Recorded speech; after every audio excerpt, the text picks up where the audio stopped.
പൊളിഞ്ഞു. അപ്പോഴാണ് ഒരു സംഭവം ഉണ്ടായത്. കഴിഞ്ഞ ആഴ്ച ഞാനും അമ്മയോടെ നിൽക്കുമ്പോൾ ഒരു കടന്നല് പച്ച നിറത്തിലുള്ള പുഴുവിനെ കൊണ്ട് ഈ സൈക്കിളിനുള്ളിലേക്ക് പോകണം. ഞാനും അമ്മയും പൊത്തൊക്കെ പോയി നോക്കി. പിന്നെ അവിടെ നടന്ന കാര്യങ്ങളൊക്കെ ഞങ്ങൾ വീഡിയോ എടുത്തു. അതാണ് നിങ്ങൾക്ക് കാണിച്ചു തരാൻ പോകുന്നത്. ഞങ്ങളപ്പോൾ ഈ കടന്നലിനെ പറ്റി ഒന്ന് ഗൂഗിൾ ചെയ്ത് നോക്കി. ഇന്ത്യൻ പോട്ടർ വാസ്പ് എന്നാണ് ഈ കടന്നലിൻ്റെ പേര്. നമ്മുടെ നാട്ടിൽ വേട്ടാളൻ, കടന്നൽ എന്നൊക്കെ പറയും. ഇതൊരു ഇൻസെക്റ്റാണ്. പൂക്കളുടെ തേനാണ് ഇതിൻ്റെ ഭക്ഷണം. സാധാരണ ഇൻസെക്റ്റുകൾ മുട്ടയിട്ട് കഴിഞ്ഞാൽ അവർ പോവും. പിന്നെ അവരിതിനെക്കുറിച്ച് ശ്രദ്ധിക്കാറില്ല. പക്ഷേ കടന്നലുകൾ അങ്ങനെയല്ല. കടന്നലുകൾ ഒരു കൂടുണ്ടാക്കിയിട്ട് അതിനുള്ളിലാണ് മുട്ടയിടുക. ഇതുപോലെ ഈ കൂടിനകത്ത് മുട്ട വിരിഞ്ഞു വരുന്ന കുഞ്ഞുങ്ങൾക്ക് കഴിക്കാനുള്ള ഭക്ഷണം കൂടി സംഘടിപ്പിച്ചിട്ടാണ് ഇവർ പോകുക. പലതരം കാറ്റർപില്ലറുകളെ, അതായത് പുഴുക്കളെയാണ് ഇവർ ഭക്ഷണമായിട്ട് കൂട്ടിൽ കൊണ്ടുവന്ന് വയ്ക്കുന്നത്. ഇനിയുള്ള കാഴ്ചകൾ നിങ്ങൾ വീഡിയോയിൽ കാണുക. എല്ലാവർക്കും മൈൻഡ് ട്രീയിലേക്ക് സ്വാഗതം. കൂടുണ്ടാക്കാനായിട്ട് ആദ്യം തന്നെ വെള്ളവും അതിനു പറ്റിയ മണ്ണുള്ളൊരു സ്ഥലം കണ്ടെത്തണം. ഇതിൻ്റെ അടുത്ത് തന്നെയായിരിക്കും കൂട് വയ്ക്കാനുള്ള സ്ഥലം തീരുമാനിക്കുന്നത്. ഇനി ഇതുപോലെ കുറച്ച് വെള്ളം വായിലെടുത്ത് അതിൽ ഉമിനീര് മിക്സ് ചെയ്യും. ഇനി വെള്ളം വെച്ച് മണ്ണ് കുഴച്ച് ഉരുട്ടിയെടുക്കും. ഉമിനീര് മിക്സ് ചെയ്യണത് എന്തിനാണെന്ന് വെച്ചാൽ കൂടിനുള്ള ബലം കിട്ടാനായിട്ടാണ്. അതായത് പൊട്ടിപ്പോവാതിരിക്കാൻ. കളിമണ്ണോ ചെമ്മണ്ണോ ആണ് ഇതിന് വേണ്ടത്. കൂടുണ്ടാക്കൽ അത്ര ബുദ്ധിമുട്ടുള്ള കാര്യമല്ല. 1 മണിക്കൂർ കൊണ്ടൊക്കെ ഒരു കൂടുണ്ടാക്കിയെടുക്കും. ഇത് നോക്കിയിരിക്കാൻ നല്ല രസമാണ്. ഫ്രണ്ടിൽ 2 കാലുകളും വായു ഉപയോഗിച്ച് വളരെ വേഗത്തിൽ ഉണ്ടാക്കണമെന്ന് നമുക്ക് അത്ഭുതം തോന്നും.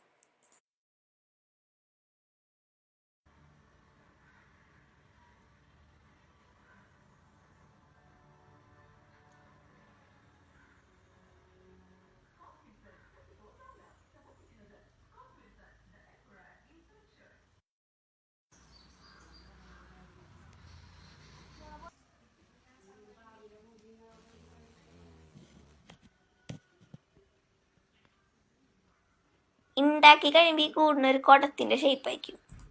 ഇനി ഈ കുടത്തിനൊരു വക്ക് പിടിപ്പിക്കണം. അതെന്തിനാന്ന് വെച്ചാൽ ഈ വക്കുണ്ടെങ്കിൽ പുഴുക്കളെ കൂടിനകത്തേക്ക് വയ്ക്കാൻ വളരെ എളുപ്പമായിരിക്കും.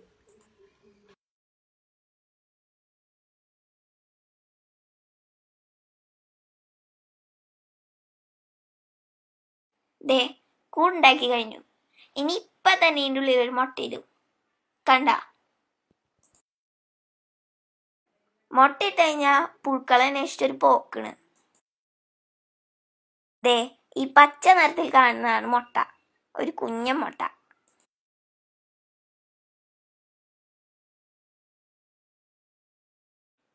ഇത് ഈ കൂട്ടിലേക്ക് കൊണ്ടുവന്ന ആദ്യത്തെ പുഴുവാണ്. ഇങ്ങനെ ഒരു കൂട്ടിൽ 8 മുതൽ 12 വരെ പുഴുക്കളെ കൊണ്ടുവയ്ക്കും. ഇതിന് ഏകദേശം 2 ദിവസം സമയമെടുക്കും. അതിൻ്റെ ഇടയിൽ ഒരു മുട്ടയും കൂടി ഈ കൂട്ടിലിടും.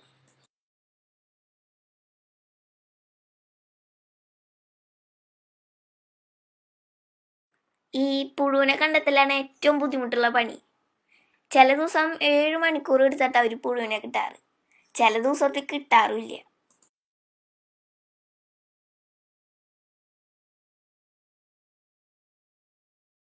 ഇൻസെക്റ്റുകളുടെ ലോകത്തെ ന്യൂറോ സർജന്മാരാണ് കടന്നലുകൾ. അങ്ങനെ പറയാൻ ഒരു കാരണമുണ്ട്. കൂടിനകത്ത് വയ്ക്കാനുള്ള പുഴുക്കളെ കണ്ടെത്തി കഴിഞ്ഞാൽ അതിൻ്റെ തലയിലേക്ക് ഈ കടന്നൽ ഒരു വിഷം കുത്തിവെക്കും. വിഷം ഏറ്റ് കഴിഞ്ഞാൽ ആ പുഴുവിന് ബ്രെയിൻ ഡെത്ത് സംഭവിക്കും. പിന്നീട് ഇതിന് ചെറുതായിട്ട് അനങ്ങാം, ശ്വാസം എടുക്കാം, മറ്റൊന്നും തന്നെ ചെയ്യാൻ കഴിയില്ല. ഇതുപോലെ ഈ പുഴുവിനെ കൊണ്ടുവന്നപ്പോൾ ഒരു സംഭവം ഉണ്ടായി. ഞങ്ങൾ വീഡിയോ എടുക്കാൻ വേണ്ടി ഓടി വന്നപ്പോൾ ഈ കടന്നലിൻ്റെ കയ്യിൽ നിന്ന് പുഴു താഴെ വീണു പോയി. പിന്നെ എത്ര നോക്കിയിട്ടും അതിന് എവിടെ ഈ പുഴു വീണെന്ന് കണ്ടെത്താൻ പറ്റിയില്ല. ഞങ്ങൾ ഈ പുഴുവിനെ കൂടിൻ്റെ മേലേക്ക് വെച്ചു. പിന്നീട് എപ്പോഴും ആ കടന്നൽ കൂടിൻ്റെ ഉള്ളിലേക്ക് വെച്ചു.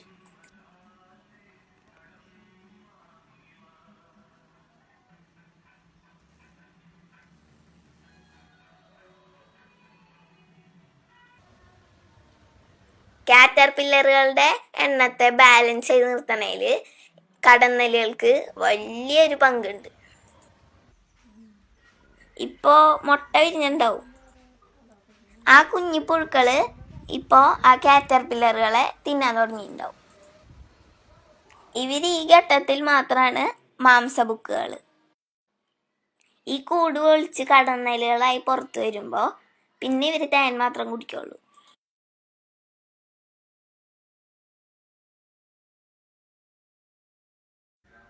പുഴുക്കളെ കൊണ്ടു നടക്കൽ കഴിഞ്ഞു. ഇനി അവസാനത്തെ ഒരു പരിശോധനയാണ്.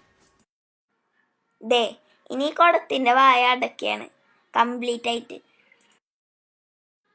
അതിനുശേഷം കൂട് മൊത്തത്തിലൊന്ന് ബലപ്പെടുത്തും.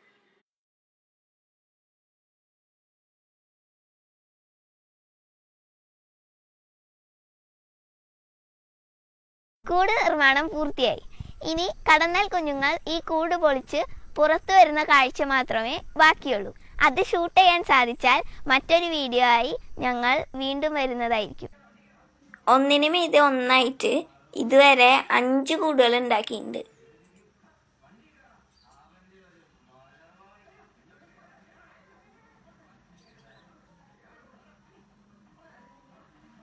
അതിൻ്റെ ഇടയിൽ കടന്നില്ലാത്ത തക്കം നോക്കി ചില കള്ളന്മാർ വന്നു.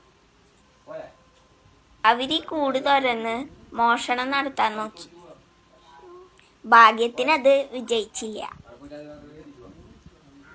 1-2 കാര്യം കൂടി പറഞ്ഞുകൊണ്ട് ഞങ്ങൾ ഈ വീഡിയോ അവസാനിപ്പിക്കുകയാണ്. കൂടുണ്ടാക്കാൻ ഈ കടന്നൽ കാണിക്കുന്ന എഫേർട്ടും പേഷ്യൻസും നമ്മൾ കണ്ടുപഠിക്കേണ്ടതാണ്. നമ്മുടെ ചുറ്റുപാടുകൾ നിരീക്ഷിച്ചാൽ ഇതുപോലെ രസകരമായ പല കാഴ്ചകളും കാണാൻ കഴിയും. ഞങ്ങളുടെ വീഡിയോ ഇഷ്ടപ്പെട്ടെന്ന് കരുതുന്നു. ഇഷ്ടപ്പെട്ടാൽ ലൈക്ക് ചെയ്യുക, ഷെയർ ചെയ്യുക, സബ്സ്ക്രൈബ് ചെയ്യുക, ഞങ്ങളെ സപ്പോർട്ട് ചെയ്യുക. വീണ്ടും കാണുന്നവരെ ഗുഡ് ബൈ.